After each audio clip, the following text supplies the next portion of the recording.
Has anyone else noticed the seemingly disappearance of topics that once permeated the internet?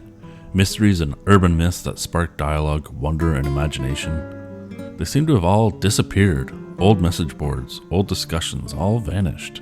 In today's internet, we seem to see them trying to be revived, only to be responded to in comment sections with reductionist debunkers, pounding a dampening nail in the conversation, stopping it cold. This isn't reserved for mysterious urban myth type topics either. It's also rampant in scientific communities. I've talked about it a little bit before, but the desire to fit everything into a confined box seems, well, a little like it's by design.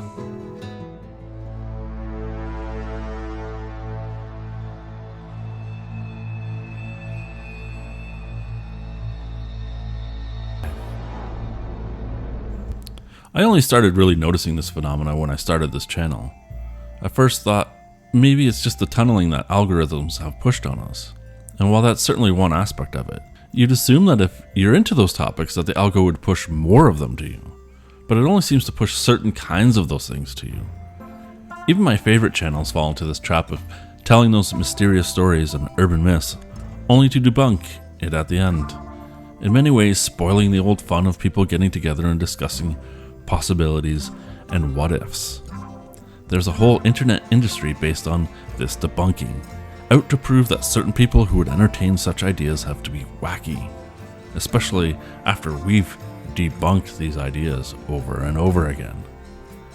Debunkers may claim to be about truth, or if you were to explore with them further about why they debunk, they may say that these ideas get in people's heads and create an almost delusional or cult-like state in a lot of people, and that debunking is a service to try and save people from deep, strange, and weird rabbit holes. There's a lot of truth in this, and there's a lot of really woo-woo about a lot of these topics. And there is a place for debunking idea. However, the problem I have with debunking is that it's the certainty it's done with, the reliance on Occam's razor, the inability to fathom of one's own possible fallacy, and really the closed-mindedness of debunkers. The way debunking goes about itself is to ridicule and mock people who want to dive into and partake in these subjects, to either imply they're stupid or to outright say they are. Comments on boards put a cold, dead stop to any possible further discussion and kills the thread. Now, debunkers aren't all bad, because as we've seen on TikTok recently, people will create and come up with all sorts of fake and staged weird and strange things because it's incentivized by clicks and engagement and followers. It's a popular way to go viral. And in these cases, I have to defend the debunkers. So I'm not out here saying that debunking is inherently bad and that we should stop, because a lot of people do fall for these things.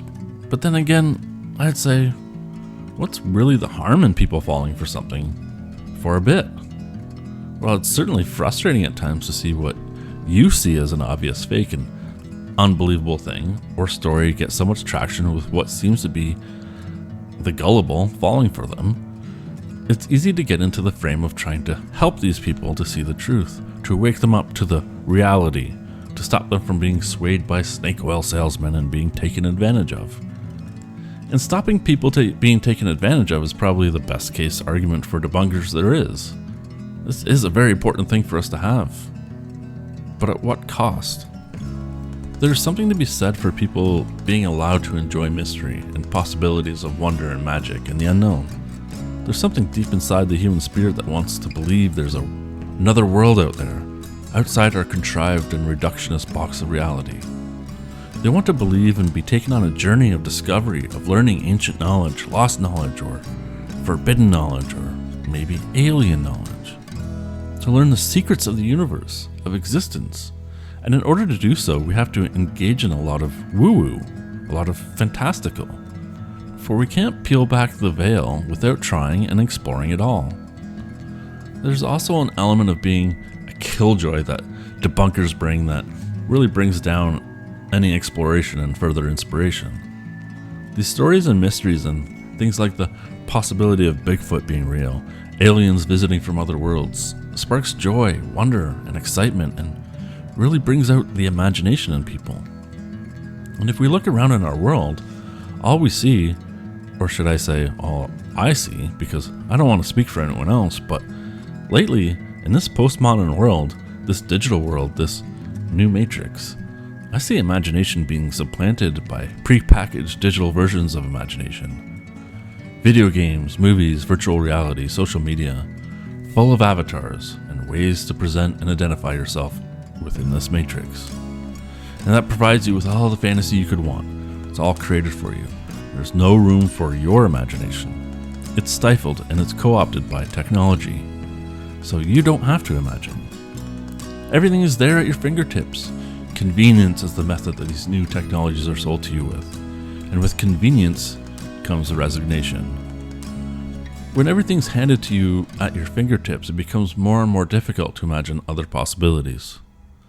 Think of something and the algorithm will send you 20 options of something vaguely resembling what you're looking for, with just enough to almost satisfy you, but not quite enough to really satiate you.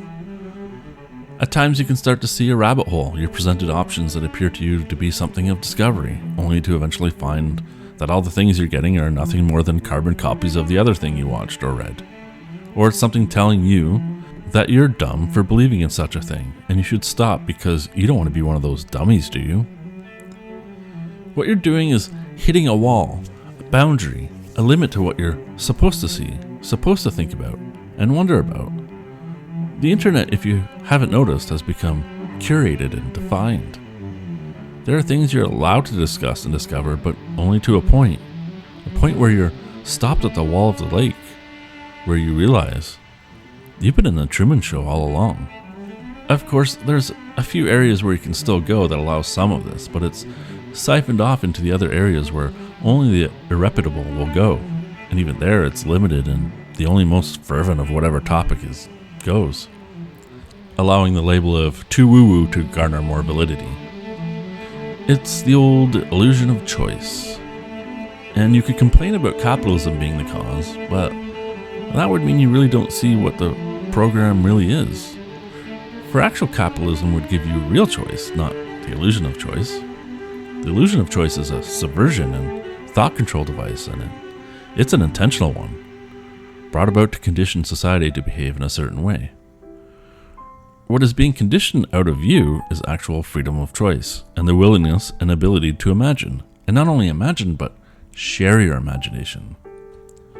Imagination being the key to escaping the matrix and to uncover not only spiritual secrets of the universe, but scientific ones as well. For what if we could think outside our box and imagine an alien race trying to communicate over vast distances of space, not by radio or electronic communication, but by some offshoot or discovery of a quantum-like field or dimension.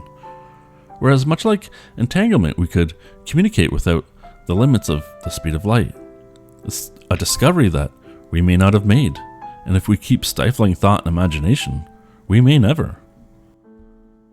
There is more possibilities in this universe and existence than we are being told. Debunkers and scientists are falling into a conformity fallacy, and it's a self-inhibiting problem. It's the very problem that had physicists working on string theory for 30 plus years and only for it to produce nothing and be a dead end. And we're currently seeing that with the quantum gravity field community.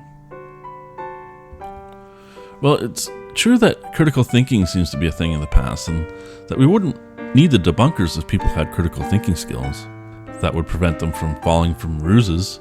The debunkers are not the solution to this problem, like they think they are. They are really just useful idiots to the cause of the Matrix, stifling the imagination and fun of people who want to sometimes be entertained or caught up in what-ifs and possibilities. There is no bigger threat to humanity than its loss of the sense of wonder and imagination.